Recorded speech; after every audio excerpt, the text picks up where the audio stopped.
중년 여성에서 무릎의 뚝소리와 함께 심한 통증이 발생한다면 반드시 의심해야 합니다. 안녕하세요. 어린이부터 어르신까지 온가족 평생주치 서울원병원입니다. 오늘도 서울원병원TV를 찾아주신 여러분께 유익하고 알찬 건강정보로 여러분의 시간을 채워드리도록 하겠습니다. 자, 그럼 서울원병원 나영곤 대표원장님을 모시고 바로 시작해보겠습니다.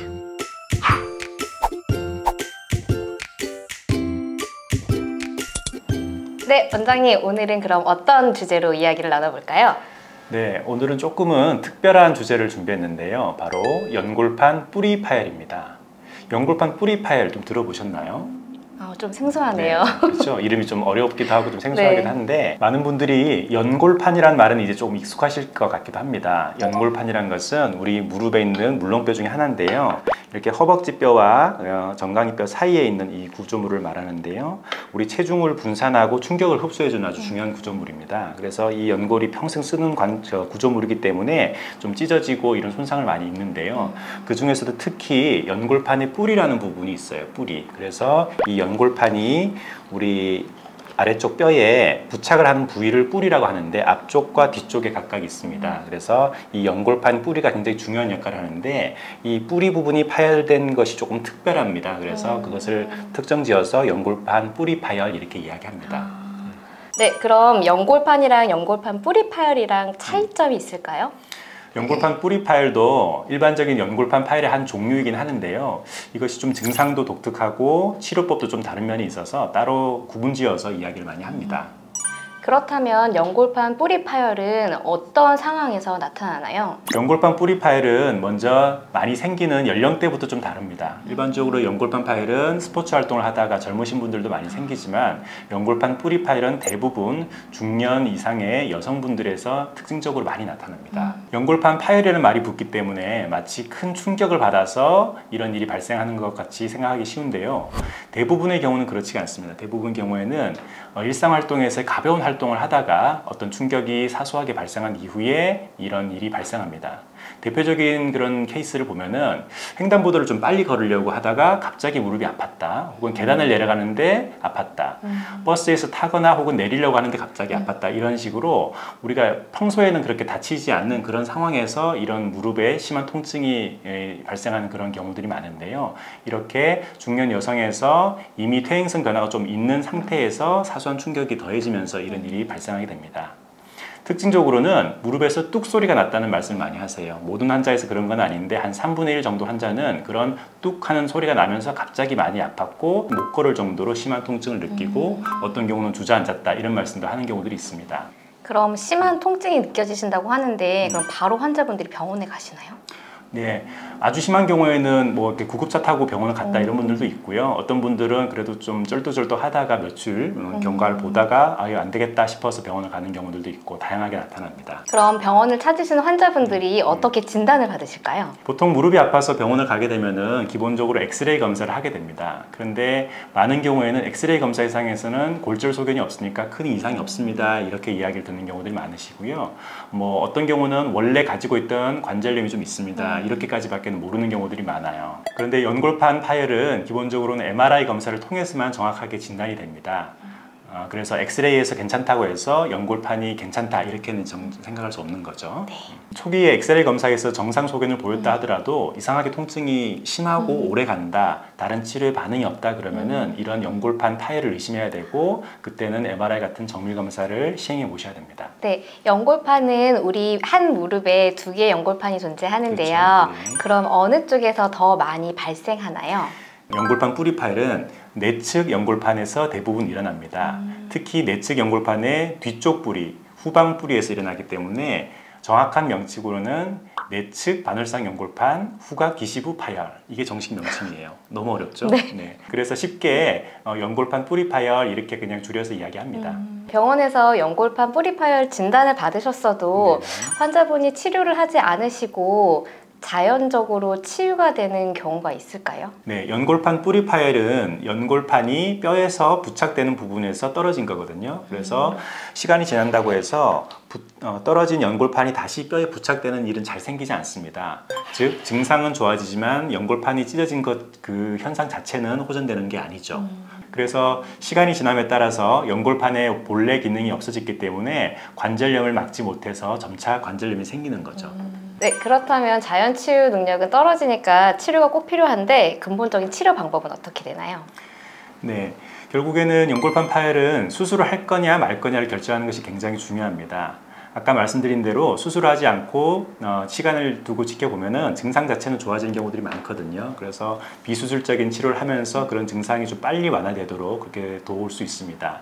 예를 들어서 약물 치료, 물리치료, 그다음 주사 치료 이런 것을 통해서 통증이 빨리 호전되고 기능이 빨리 개선되도록 할 수 있습니다. 이러한 비수술적 치료로 단기적으로는 증상이 완화될 수 있지만 장기적인 그런 영향까지 완벽히 예방할 수가 없습니다. 즉 연골판의 기능인 관절염 예방 기능이 없어지기 때문에 시간이 오래 흐를수록 퇴행성 관절염이 더 진행되게 됩니다. 그래서 많은 경우에는 종국에는 인공관절 치환술 같은 수술을 해야 되는 경우들이 많습니다. 네, 그렇다면 연골판 뿌리 파열의 근본적인 치료 방법은 수술인가요? 네, 연골판의 본래 기능을 회복하기 위해서는 수술적 치료가 반드시 필요합니다. 연골판 뿌리 파열이 중요한 이유는 뿌리가 뽑힌 나무처럼 연골판 뿌리가 파열이 되면은 그 기능이 완전히 소실되기 때문입니다. 연골판의 몸통이 이렇게 C자 형태로 크게 있더라도 뿌리 하나만 손상되면은 그 기능이 완전히 없는 거와 마찬가지입니다. 그래서 뿌리가 파열된 상태가 계속 된다면은 그 결과가 안 좋기 때문에 그 뿌리를 다시 뼈에 심어주는 그런 부착하는 수술이 필요한 거죠. 네, 그렇다면 수술 방법은 어떻게 이루어지는지 자세한 설명 부탁드립니다. 네, 연골판 뿌리가 파열이 되면은 그것을 다시 뼈에 부착을 해줘야 되는데 일반적인 연골판 봉합술과는 달리 연골판 뿌리 파열에 대한 봉합은 좀 다른 방식으로 이루어집니다. 뼈에 연골판을 심어야 되기 때문에 우리가 나무를 심을 때 땅을 파고 뿌리를 넣듯이 뼈에 터널을 뚫은 다음에 연골판 뿌리 부분을 당겨 넣어서 고정을 하게 됩니다. 이런 좀 복잡한 과정을 거치기 때문에 수술적인 테크닉도 굉장히 중요한 수술입니다. 네, 그렇다면 연골판 뿌리 파열이 된 모든 환자분들이 수술적인 치료가 필요한가요? 네, 그렇지 않습니다. 연골판 뿌리 파열은 수술 방법도 조금 복잡하고 수술 결과도 우리가 예측하지 못하는 부분이 있습니다. 수술이 아주 잘 됐다고 생각했지만 그 결과가 신통치 않은 경우들도 있기 때문에 최적의 조건, 수술을 했을 때 결과가 좋겠다 이런 경우에 한해서 수술을 하게 됩니다. 예를 들어서 연골판을 봉합을 해야 되는데 조직 자체가 너무 흐물흐물한 경우가 있어요. 퇴행성 변화가 심하면 흐물흐물해지게 되는데 그럴 경우에는 실로 잡아서 당기면 이게 또 끊어져 버립니다. 그래서 그런 경우에는 수술 자체가 진행이 잘 되기가 어렵기 때문에 수술하는 게 바람직하지 않고요.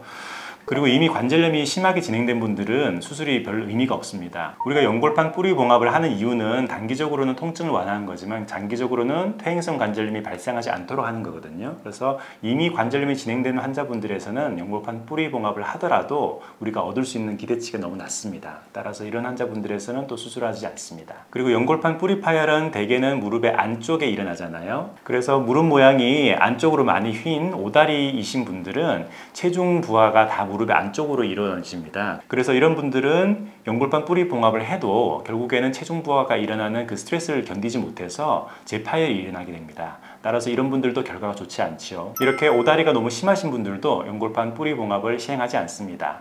다만 오다리가 심하신 분들은 우리가 근위경골절골수술, 즉 휜다리 교정 수술을 통해서 교정을 할 수 있거든요. 그래서 두 가지 수술을 같이 시행하는 경우에는 또 결과를 좋게 기대할 수 있기 때문에 조금 복잡한 수술이 되겠지만 휜다리 교정술과 연골판 뿌리 봉합술을 같이 시행할 수는 있습니다. 마지막으로 연골판 뿌리 봉합은 재활 기간이 좀 깁니다. 6주 정도는 목발을 짚어야 되고 체중 부하를 할 수 없거든요. 그래서 빨리 복귀를 해서 일을 하셔야 된다든지 이런 경우에는 수술을 하기가 어렵죠. 수술 후 재활 기간은 약 3개월 정도 걸리기 때문에 이러한 기간 동안 치료에 잘 협조할 수 있는 그런 상황이 되셔야만 수술을 진행할 수 있습니다. 네, 그렇다면 수술 후 재활 치료는 어떻게 진행되나요?